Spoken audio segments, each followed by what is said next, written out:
मेरा नाम ब्रिगेडियर आरिज खान। और अगर आप ये आवाज सुन रहे हैं तो इसका मतलब है कि मैं मर चुका हूं।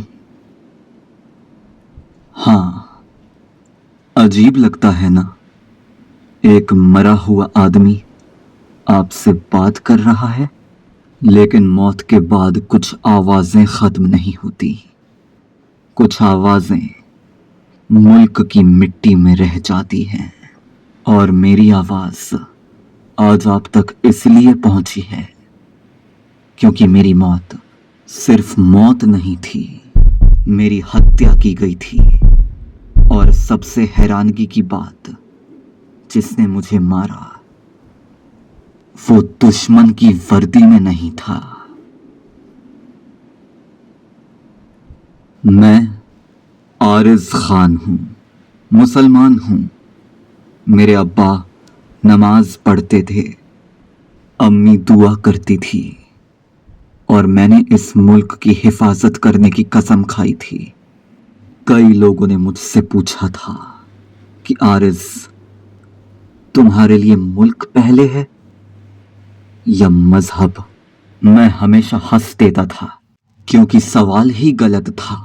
क्योंकि मजहब ने मुझे इंसान बनना सिखाया और हिंदुस्तान ने मुझे अपने लिए मरना सिखाया। मेरी जेब में हमेशा दो चीजें रहती थी, एक कुरान शरीफ और एक मेरे मुल्क का तिरंगा। मैंने दोनों को कभी एक दूसरे से अलग नहीं समझा।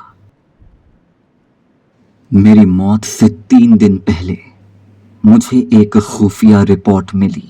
सीमा के उस पार से कुछ लोग भारत में दाखिल होने वाले थे। मकसद था एक बड़ा हमला। लेकिन रिपोर्ट में एक बात ऐसी थी जिसने मुझे परेशान कर दिया।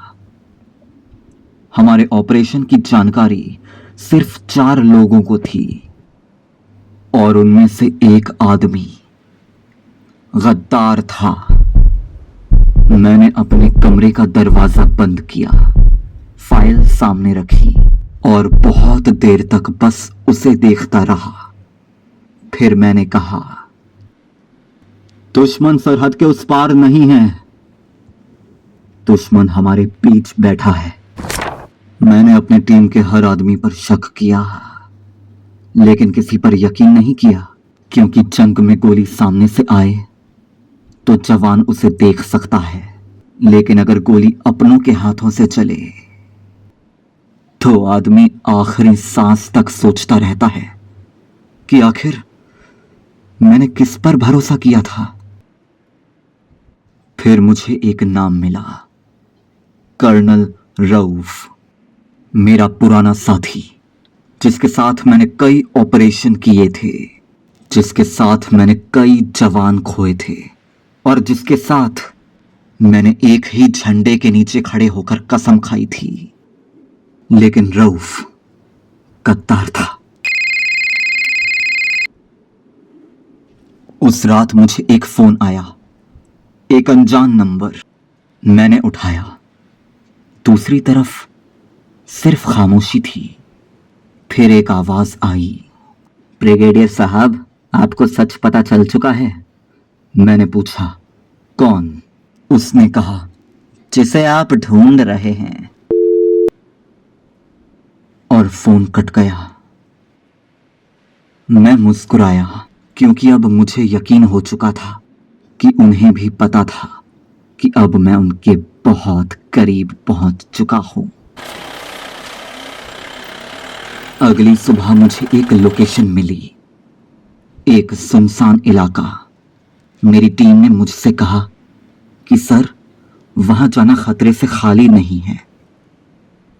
मैंने कहा कि खतरा है, इसलिए तो जाना पड़ेगा। लेकिन उन्हें नहीं पता था कि मुझे पहले से ही सब पता चल चुका था।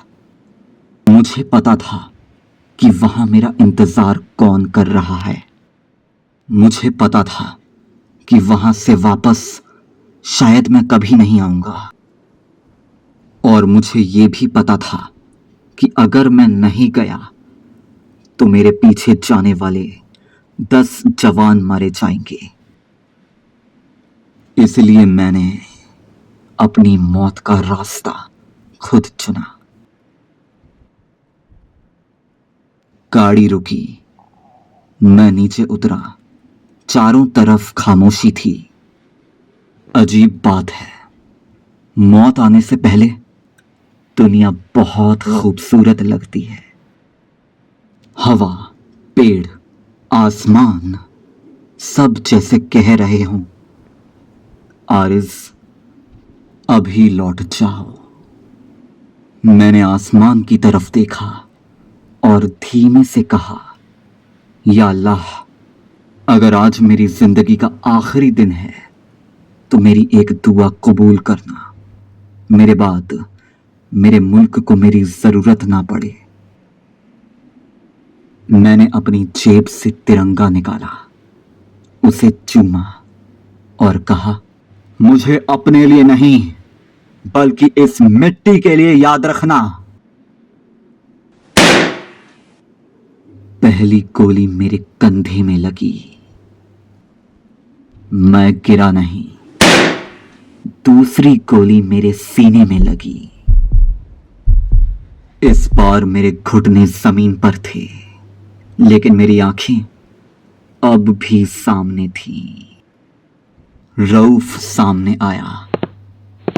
मैंने उसे देख के कहा, तुम? वो हंसा और बोला, मुल्क के लिए मरने वालों की कमी नहीं होती आरिज़, लेकिन मुल्क को चलाने वाली हम जैसे लोगों की जरूरत होती है। मैंने खून थूका और मुस्कुराकर कहा, तुम मुल्क नहीं चलाते, तुम सिर्फ उसकी पीठ में छुरा घोंपते हो। रऊफ को लगा कि मैं मरने वाला हूं, लेकिन उसे नहीं पता था कि मरने से पहले मैंने अपना आखिरी काम कर दिया था। मेरी जेब में रखा फोन रिकॉर्डिंग पर था। हमारी पूरी बातचीत रिकॉर्ड हो चुकी थी और मेरे मरते ही वो रिकॉर्डिंग मेरे कमांडिंग ऑफिसर को भेजी जानी थी। रऊफ का चेहरा उतर गया। तुमने मुझे मार दिया रऊफ, लेकिन अपनी साजिश को नहीं। उस वक्त मुझे दर्द नहीं हो रहा था। अजीब है ना, जिस मौत से पूरी जिंदगी डरते रहे, जब वो सामने आती है तो डर बहुत छोटा लगने लगता है। मुझे बस अपनी अम्मी याद आई। उनकी आवाज कि आरिस, जल्दी घर आ जाना। मैंने आंखें बंद की और दिल में कहा, अम्मी, इस बार देर हो जाएगी।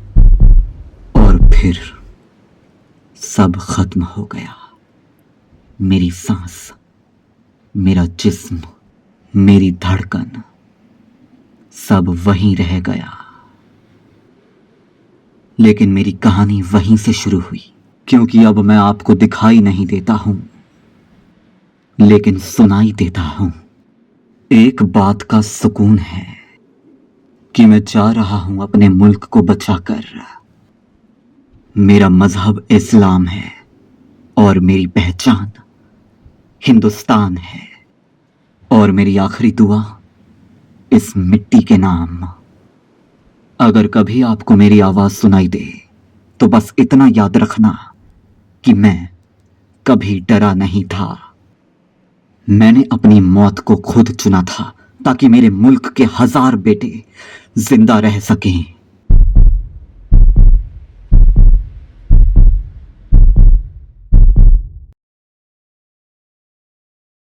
जय हिंद।